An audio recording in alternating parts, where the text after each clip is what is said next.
Halo, bertemu kembali di 253 hari videologi. Ini merupakan video lanjutan saya mengenai Japanese Black Pen ya. Sekarang saya mau beri tutorial cara menyemainya seperti apa. Sebenarnya cara menyemainya umum saja, seperti kita menyemai biji lainnya, baik sayuran ataupun tanaman hias. Kurang lebih mirip-mirip aja sebenarnya. Ini sebelumnya saya sudah persiapan. Pertama, benih Japanese Black Pen-nya. Kalau ada yang berminat bisa beli langsung di Instagram saya id.bonsai. Kemudian ini ada perangsang akar, bebas mau pakai merek apapun ya. Ini cuma contoh aja nih, saya ada 2 merek. Nanti mungkin saya pakai salah satunya aja, yang manapun nggak apa-apa. Kalaupun teman-teman ada merek lain juga nggak apa-apa juga. Saya sama sekali tidak mengendorse ini ya. Ini karena saya kebetulan cuma punyanya ini aja. Kemudian ini wadah, ini saya pot aja, cuma saya kasih plastik. Kalian bisa pakai wadah yang pertama-tama, nanti kalian bisa pakai wadah yang tidak bocor ya. Ini saya pakai plastik agar bisa menyimpan air aja. Kemudian air, ini air biasa, air jernih. Nah, pada tahap pertama nanti kita akan melakukan perendaman selama 24 jam, minimum 6 jam lah ya, 6 jam sampai 24 jam menggunakan perangsang akar. Dan biasanya ini perangsang akar sudah ada fungisidanya. Fungsinya apa? Pertama, kita memastikan ketika kita menyemai, karena bibit itu masih sangat rawan, jadi ada bagian yang pertama harus ada fungisida. Fungisida fungsinya untuk meminimalisir kemungkinan tumbuhnya jamur, karena kan tumbuhannya masih sangat rawan ya. Jadi sayang banget nanti kalau kita sudah sprout tapi kemudian mati gara-gara jamur. Jadi kita amanin dulu pakai fungisida. Kemudian yang kedua, kita rendam menggunakan perangsang akar. Itu fungsinya biar yang jelas namanya perangsang ya, dia lebih memudahkan si bijinya itu untuk sprout atau pecah gitu ya. Jadi kayak biasanya mirip-mirip toge gitu loh yang sprout. Nah itu biasanya jadi lebih tinggi kemungkinan untuk sproutnya. Lalu kenapa waktunya agak lama, 6 jam, saya bilang kan 6 jam minimal ya, sampai saya maksimal 24 jam, karena biar lebih nyerap gitu loh, si kandungan air yang direndamkan gitu, nyerap nyampe ke dalam bijinya tuh, nyampe bener-bener ke dalam gitu loh. Kadang ini kan biasanya ciri kalau misalnya benihnya bagus, ketika kita rendam itu biasanya tenggelam. Nah tapi kadang ada beberapa jenis tanaman yang kita rendam emang ngambang, tapi ternyata setelah saya amati bukan serta merta dia mengambang, dia hanya perlu beberapa waktu sampai dia tenggelam. Jadi dia ada perlu beberapa waktu sampai benar-benar menyerap air gitu loh. Biarkan aja nanti tenggelam. Setelah tenggelam kita biarkan selama kurang lebih 6 sampai 24 jam. Oke, yang pertama langsung aja, ini saya sudah siapkan ininya, benih saya masukkan aja ke sini. Bebas nih susunannya yang mana dulu juga nggak apa-apa, nggak ada aturan bakunya.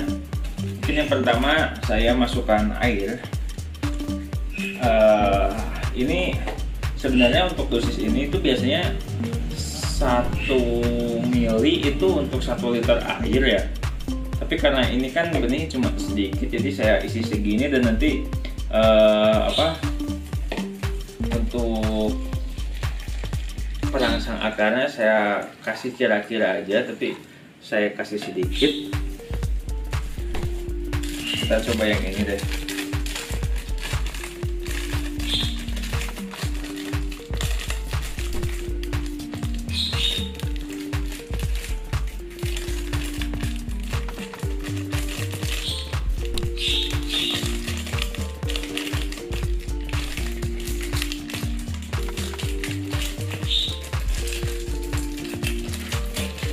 Ini yang ini bentuknya serbuk, kalau yang itu bentuknya cair ya.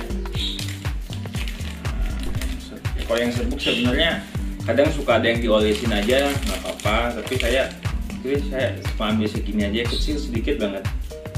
lalu saya tabur, kita aduk-aduk. Oke. Hasilnya seperti apa? Hasilnya seperti ini. Sebagian bijinya masih mengambang, sebagian lagi sudah mulai tenggelam. Nah, yang ngambang-ngambang ini biasanya kurang bagus kalau ngambang sampai lama banget ya. Tapi ini biasanya cuma hanya perlu waktu beberapa lama aja, nanti kurang lebih yang lain pun akan tenggelam.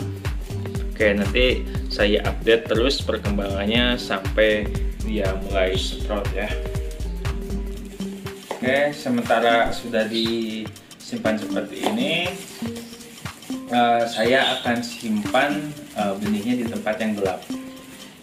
Oke, nah ini setelah 24 jam hasilnya seperti ini. Jadi ada 2 plastik nih ya. Kemarin saya perlihatkan 1 plastik, tapi jadinya saya nyemain 2 plastik. Saya jadinya mau mencoba perangsang akar yang berbeda. Nah, lihat ini hasilnya. Ini kualitas benih saya seperti ini ya. Ini kelihatan dari atas yang mengambangnya berapa banyak, tidak terlalu banyak, tapi yang tenggelamnya ini banyak banget. Artinya ini cuma beberapa persen aja yang ngambang. Nah, buat informasi aja, yang ngambang itu sama yang tenggelam, persentase kemungkinan tumbuhnya itu lebih bagus yang tenggelam. Bahkan ada yang nyaranin kalau udah ngambang ya dibuang aja gitu, karena kemungkinan tumbuhnya kecil banget. Nah, yang satu laginya pun sama. Ini warna airnya berbeda karena beda perangsang akarnya. Ini yang mengambangnya sedikit kan, tapi yang tenggelamnya banyak.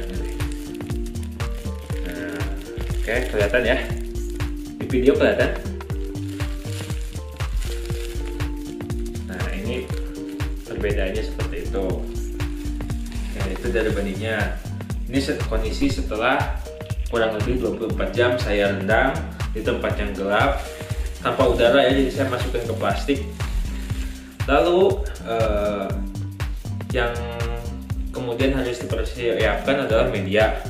Nah, ini adalah pasir malang, tapi ini pasir malang kasar, yang kasar. Jadi ceritanya saya cari pasir malang di sekitar sini yang lembut, tapi nggak dapatnya yang kasar. Jadi ya udah, saya pakai yang kasar aja. Nggak tahu nih hasilnya bagus apa enggak nanti. Nah, karena saya aja agak ragu, karena ini kan gede-gede ya, tuh gede-gede kan, kasar-kasar, makanya disebut pasir malang kasar. Saya siapkan 2 media. Media kedua ini adalah sekam bakar. Nih. Nah, kenapa yang saya pilih adalah sekam bakar sama pasir malang?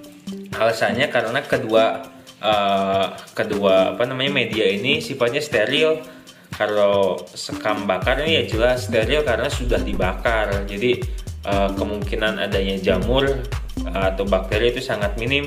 Begitupun dengan pasir malang gitu. Cuma yang ini katanya kaya akan mineral. Oke, sekarang kita lanjut prosesnya. Sekarang ini cuma buat contoh aja, saya biar nggak ribet saya ambil yang pasir malang aja ya. Yang ininya saya kesampingkan terlebih dahulu. Dan yang saya pakai satu aja dulu ya. Ini kan buat contoh aja. Nanti di update hari-hari berikutnya mungkin nanti saya perlihatkan. Nah, ini karena saya kan di dalam ruangannya biar nggak kotor, jadi saya alasin aja kayak gini. Alasin seperti ini biar nggak basah aja. Lalu saya buka ininya, plastiknya. Saya bolongin. Nah, kalau mau ngambil benihnya ini sebenarnya bisa pakai yang kayak gini aqua. Ini gelas air mineral, saya lubangin tuh bolong-bolong kelihatan ya. Lalu tinggal ditumpahin aja, jadi nanti otomatis si biji-bijinya pada nyangkut di gelas. Walaupun sebenarnya langsung ditebar juga nggak apa-apa sih.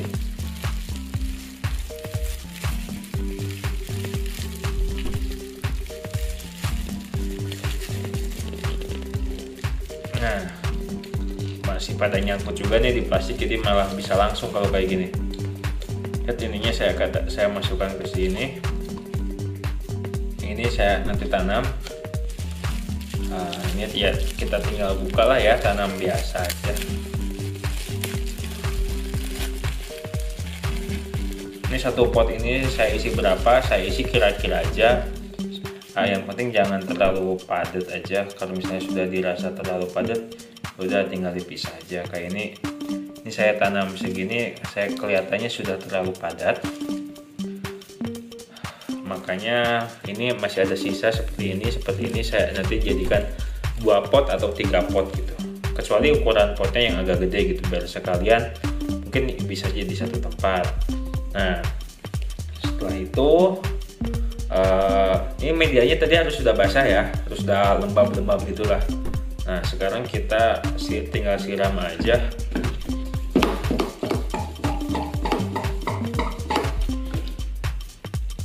Ini pakai siraman yang kayak gini, tapi dengan yang haus-haus aja sih sebenarnya, bukan yang ini ya. Nanti kalau udah ini tujuannya untuk membasahi aja, biar media sama bijinya tuh benar-benar basah. Setelah itu kita taburin sekam bakarnya lagi, tapi cukup tipis aja, jangan terlalu tebal ya. Kalau terlalu tebal sebenarnya ya nggak masalah, cuma nanti waktu sprout benihnya itu biasanya karena jaraknya ke permukaan tinggi, jauh gitu ya, karena dalam. Nah, takutnya nanti dia udah sprout tapi malah mati gitu karena ketekanan atau apa gitu, karena jaraknya terlalu dalam. Nah, ini biasanya tipis-tipis aja. Bahkan sebenarnya ini kita semai di tisu pun sebenarnya bisa, tisu. Jadi setelah sudah jadi, sudah ada yang sprout, baru dipindahkan ke media. Ini hasilnya seperti ini, tipis aja ya, yang penting nggak kelihatan aja gitu. Nah, setelah itu kita siram semprot halus-halus, pakai semprotan halus. Nah, seperti ini sampai basah merata. Jangan terlalu besar ya ininya semprotannya. Apalagi kalau misalnya disiram pakai gayung kayak gini langsung, karena misalnya nggak ada semprotan kayak gini, pelan-pelan aja diciprat-ciprat seperti itu. Atau teknik keduanya bisa seperti ini. Ini anggap misalnya wadah ya. Nah, kalian mau nyiram tapi nggak ada, ini kalian tinggal isi aja penuh sampai ketinggian pot lah ya, segini. Nah, otomatis si media di sini ikut basah karena di sini ada air. Nah, nyiramnya kayak gitu juga nggak apa-apa. Nanti tinggal dikasih buat agak tinggi, tapi jangan terlalu penuh ya. Kalau penuh apalagi medianya sekam, nanti malah berhamburan terbang gitu, melayang nggak jelas, malah rusak juga. Jadi kalau mau kayak gini pun bisa, tapi nanti cukup setelah ini diangkat. Setelah diangkat, disimpan di tempat yang gelap, lalu disungkup. Nah, nanti beberapa hari kemudian mulai deh diintip-intip udah pada sprout atau belum gitu, mulai diintip-intip. Saya mau sungkup dulu ya. Nah, ini plastik buat menyungkupnya. Sebenarnya bagusnya pakai plastik warna hitam ya, cuma kekurangannya kalau warna hitam tuh kalau kita mau intip harus dibuka, jadi nggak kelihatan gitu. Kalau ini kan kelihatan ya. Nah, jadi setelah disungkup, simpen aja di tempat, bagusnya di tempat yang gelap sih. Kenapa di tempat yang gelap? Nggak tahu, coba aja tanyain ke anak SD. Itu kan katanya materi anak SD ya. Saya juga lupa tuh kenapa. Tapi yang jelas tahu saya kalau mau pecah kecambah bagusnya itu ya di tempat gelap. Ada kalau nggak salah itu di mata pelajaran IPA kalau nggak salah itu waktu SD. Biasanya nanam toge gitu kan, kacang hijau.